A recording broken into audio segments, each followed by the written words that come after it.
وعلى آله أما بعد فأعوذ بالله من الشيطان الرجيم بسم الله الرحمن الرحيم ورتل القرآن ترتيلا صدق الله العلي العظيم قال النبي صلى الله عليه وسلم خيركم من تعلم القرآن وعلمه أو قال عليه الصلاة والسلام নূর কোরআন হাদিসিয়া মাদ্রাসা কর্তৃক আয়োজিত আজকের এই সমাবেশে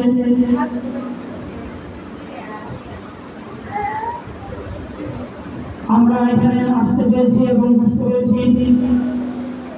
বসার পরে আমরা যে দুটো কথা শুনবো এবং আমল করবো এই তৌফিক আল্লাহ তাআলা আমাদেরকে দান করেন।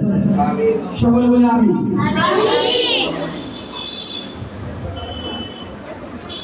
আজকে অভিভাবক সমাবেশে যে বিষয়গুলো আমরা আলোচনা করব সেটা হলো আমরা যে আইন কানুন করছি বা চালিয়ে দিচ্ছি শুধু একমাত্র আপনাদের সন্তানদের জন্য। আমাদের কোনো ব্যক্তিগত কোনো স্বার্থ নেই। যে সমস্ত আচরণগুলো করা হয় সেই জিনিসগুলো একমাত্র আপনাদের জন্য, আপনাদের সন্তানদের জন্য, আমাদের জন্য না। আপনারা মনে করেন যে আমরা আচরণগুলো ভালোভাবে করি না, এগুলো আমরা যে আচরণগুলো খারাপ হয়। আর যে কোনো বিষয়ে আপনারা আমাকে অবগত করতে পারেন, কোনো সমস্যা হলে আপনারা আমাকে অবগত না করে কোনো সমালোচনা করবেন না। এতে করে আপনার কিচ্ছু হবে না, আমারও কিছু হবে না। এতে করে নষ্ট হয়ে যাবে আপনার কলিজার টুকরা সন্তান। তার জীবনে চলে আসবে একটি অন্ধকার জীবন। তাই আপনার সন্তানের ভবিষ্যতের দিকে চিন্তা করে তাকে মানুষ করার ক্ষেত্রে, তাকে পড়াশোনার দিকে চিন্তা করে আপনারা এই কথাগুলো বুঝে শুনে বলবেন। সমালোচনা করলে সমাধান করা সম্ভব না। যদি আলোচনা করেন তাহলে এটা সম্ভব। আলোচনা করলে এটা সমাধান করা সম্ভব। আমরা বাঙালিরা আমরা ভালো কিছু পারি না, মন্দটা নিয়ে আমরা অনেক কথা বলতে পারি এবং শুনতে পারি। কারণ ভালো কথা মানুষের কাছে পৌঁছে কম, মন্দ কথা খুব দ্রুত আকারে পৌঁছে। এই জন্য সবদিকে চিন্তা করতে হবে। এর মধ্যে আপনারা যে সমস্ত টাকাগুলো দিচ্ছেন আমাদেরকে, আমাদের এটা প্রাইভেট প্রতিষ্ঠান, আমরা কোথাও পড়াশোনার জন্য যাই না। হ্যাঁ, আমাদের এখানে কিছু এতিম আছে, অসহায় গরিব আছে, তাদেরকে আমরা এতিম যারা তাদেরকে আমরা খরচ বহন করি এবং অসহায়দের জন্য কিছু সার দিয়ে থাকি। এই জন্য আমরা এটাকে কেন্দ্র করে কিন্তু কালেকশন করতে যাই না কারো কাছে। যদি কেউ দেয় তাহলে আলহামদুলিল্লাহ আমরা এটা সাধারণ গ্রহণ করি। যে সমস্ত টাকাগুলো আপনারা দিচ্ছেন, ভবন ভাড়া, কারেন্ট বিল, পানির বিল, শিক্ষকদের বেতন, বাচ্চাদেরকে খাওয়ানো হয় না।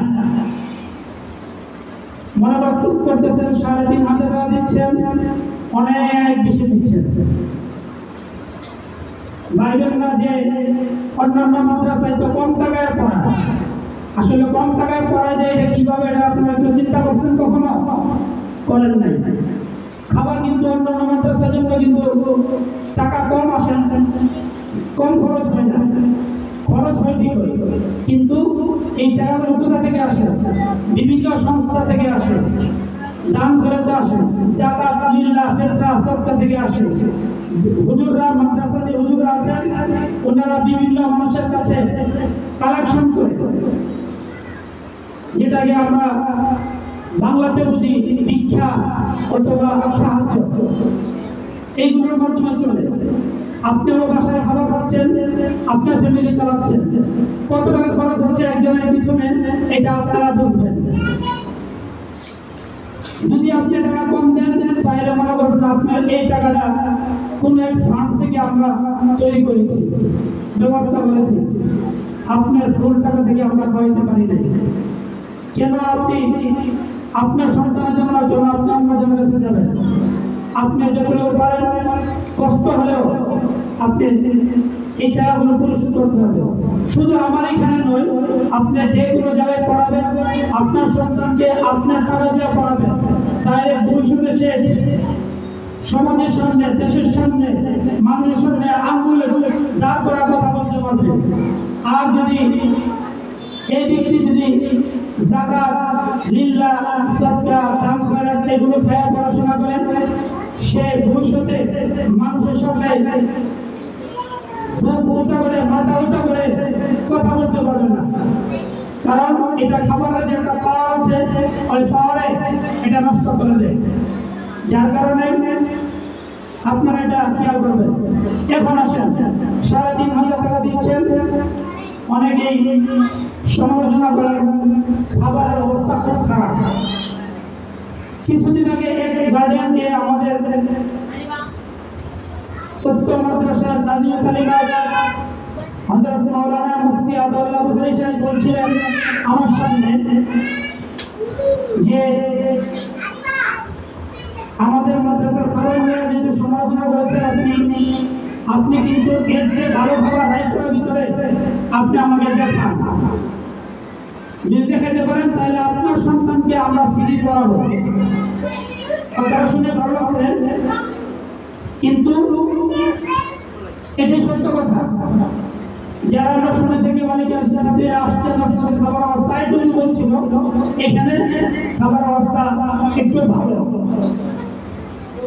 ওইখানে গ্যাস হলো লাইনের গ্যাস, সরকারি গ্যাস, এইখানে সিলিন্ডার।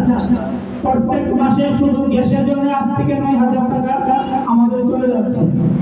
নষ্ট কিন্তু আমাদের একটা হয়ে যেত। এখন 1500 এবং 2,000 টাকা থেকে বাবরচির বিল দিয়ে আপনার সন্তান থেকে আমরা কি করে ভালো উন্নত মানে গরুবাসী মাছ খাওয়াবো? এটা আপনার কাছে আমার প্রশ্ন।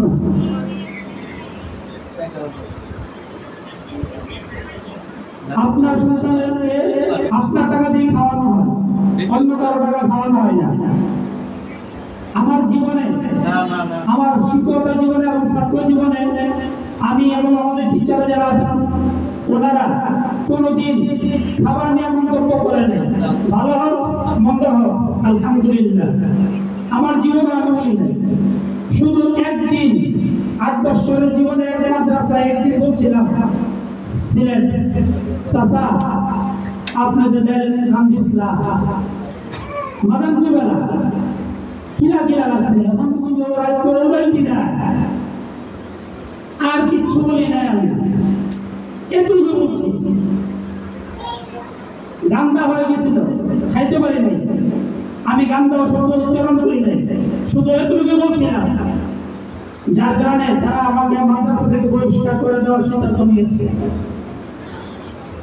চোখের পানি ছেড়ে দিলাম আল্লাহ তাআলার দরবারে। আমার জীবনে আমি কোনো করি না, মাদ্রাসার খেদমত ছাড়া আমি কিচ্ছু করি নাই, মসজিদের খেদমত ছাড়া কিচ্ছু করি নাই। গত কয়েক মাস আগে আমার উস্তাদ 3 জন আসছিলেন ওই মাদ্রাসা, আমার নামে অনেক সুনাম করেছে, আপনারা শুনেছেন অনেকেই। আমি কিন্তু জানি না যে এত সুনাম যে আমার ছিল ওই মাদ্রাসার মধ্যে, কিন্তু যে যে কথাগুলো বলছে সবগুলো সত্য কথা বলছে, একটা কথাও বানায় বলে নাই। তারপরে আমাকে আর কিছু বলে নাই, অপমান যা করার আচ্ছা মনে করছে। তখন সিদ্ধান্ত নিয়েছে আমি আর জীবনে পড়াশোনা করবো না, যদি পারি তাহলে নিজের ইনকাম করে তারপর পড়াশোনা করবো। কিসের বাপের টাকা আর ভাইয়ের টাকা, বাপ সব। এরপর থেকে আমি টিউশনি করে আমি মাদ্রাসা বেতন পরিশোধ করছি।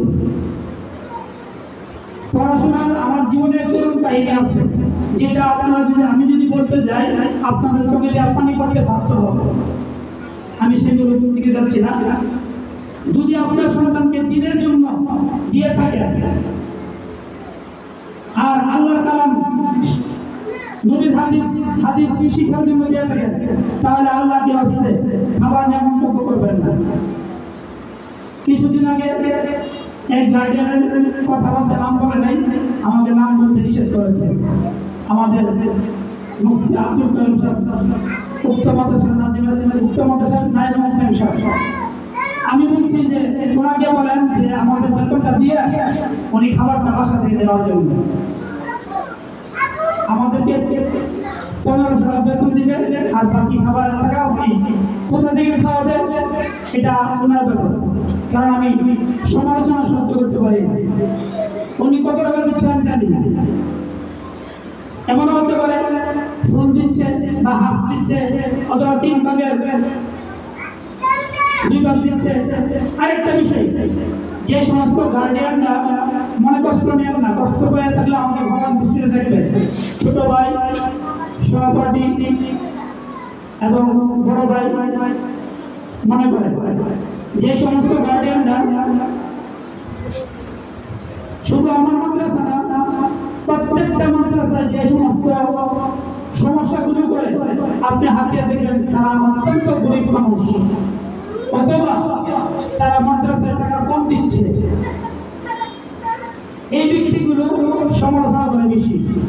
আপনারা ভাইবেন না যে আমাদের এখানে টাকা কম দিচ্ছে না, বলছি শুধু আমার এখানে না, সমস্ত বাংলাদেশে এই কাজগুলো করে।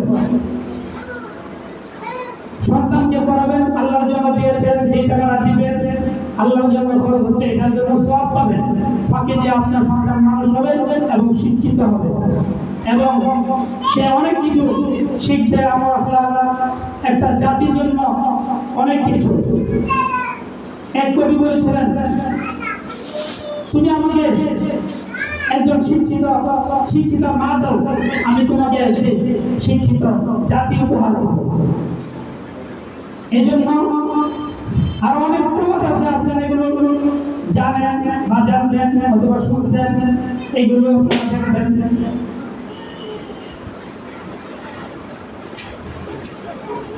খাবার নিয়ে বিষয়টা এটা অত্যন্ত গুরুত্বপূর্ণ একটা বিষয় এবং কষ্টদায়ক, এবং সবচেয়ে লজ্জার যদি কোনো বিষয় থাকে তাহলে খাবার। আপনাকে যদি কেউ দাওয়াত দিয়ে থাকে তার বাড়িতে যাই দিচ্ছে তার সাধ্য অনুযায়ী আপনি আলহামদুলিল্লাহ বলবেন, কোনো সমালোচনা করার কোনো সুযোগ নাই এখানে। গতকাল আমি একটা অনুষ্ঠানে গিয়েছি, সে দুপুরবেলা অত্যন্ত গরম, এই গরমের মধ্যে বিরিয়ানি খাওয়া হয়েছে। অনেক হুজুররা বলতেছে যে কি খাওয়া হলো, বুঝলাম না কিছু। করোনা বাজি করতো, তাইলে বাচ্চাটা খেতে পারতাম। আমি বলছি আপনার পছন্দে আসবেন, না হলে না আসবেন। আপনাকে মন্তব্য করার অধিকার কে দিয়েছে? মন্তব্য করতে পারবেন না। আপনাকে দাওয়াত দিয়েছেন, তার সাথে অনুযায়ী খাওয়াইছে।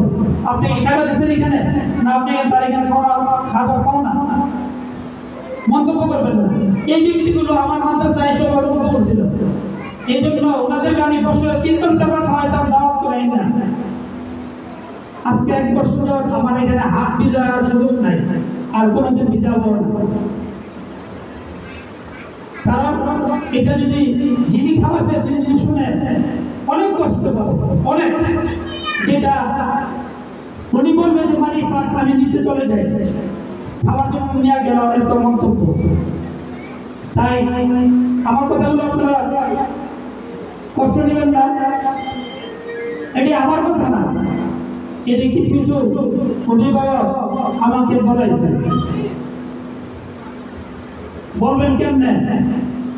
একটা উদাহরণ দিই।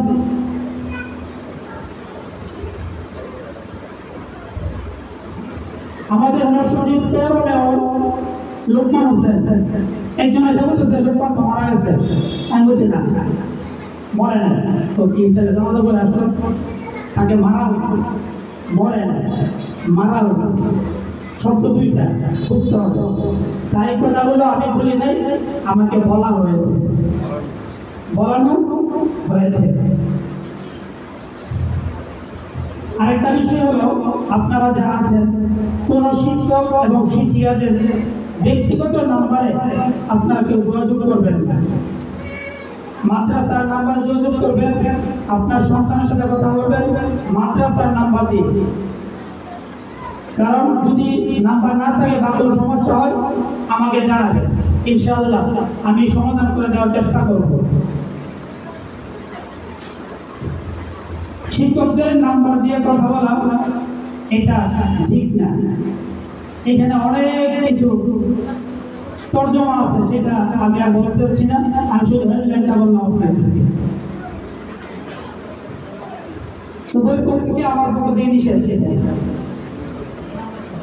আরেকটা বিষয় হলো, যেটা আমাদের মুফতি সাহেব প্রায় সময় বলে, যখন কথা বলে তখন বোঝা যাচ্ছে যে একটু রাগের আগে বলতেছে, রাগটা আমাকে দেখাতে পারে না। বয়সে বড়, সবদিকেই বড়, সবদিকে চিন্তাধারা আমাকে দেখাতে পারে না। সেটা হলো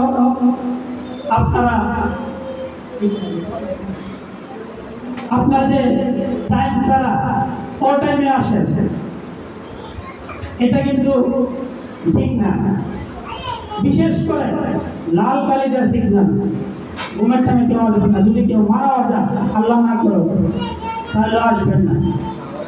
ঘুমের টাইম এটা হলো আপনার সন্তান ঘুমাইছে, ঘুমানোর পরে যদি আপনাকে ডাক দেন তাহলে তার ব্রেনে সমস্যা হবে। আমার কিচ্ছু হবে না, আপনার সন্তানের মাথায় সমস্যা হবে। এটা কি আপনারা চান না? কথা বলেন না। আপনারা এই চান? এটা যদি চান তাহলে আপনারা ঘুমের টাইমটা দয়া করে এটা খেয়াল করে আসবেন মাদ্রাসায়। ঘুমের টাইমটা হলো আমাদের এখানে 3টা থেকে নিয়ে আসর পর্যন্ত। এই সময়টা আপনারা মাদ্রাসায় আসবেন না কেউ। যদি আসেন তাহলে আমার বাসা আশেপাশে কেউ বসে থাকবেন, না হলে অন্য কোথাও রেস্ট নেবেন, কিন্তু মাদ্রাসায় ঢোকার জন্য চেষ্টা করবেন না। এটা আমার বিশেষ অনুরোধ। কারণ আবার শুক্রবারে এই একটা সুযোগ আছে, আপনি শুক্রবারে আসতে পারবেন বিকালে, শুক্রবার সকালে আসবেন না। যখন ঘুমের টাইমটা তখন আসবেন না। আর এই টাইমগুলো আপনারা নিয়মিতভাবে খোঁজ খবর নিয়ে এবং জেনে তারপরে আসবেন। আপনি দূর থেকে আসছেন, এখন বলবেন যে দূর থেকে আসছি, এটা কিভাবে সম্ভব, আমি আবার ফেরত যাব না, এই জন্য জেনে আসবেন। যদি প্রয়োজন হয় তাহলে আমাকে ফোন দিবেন, তারপরে আসবেন ইনশাআল্লাহ। এখন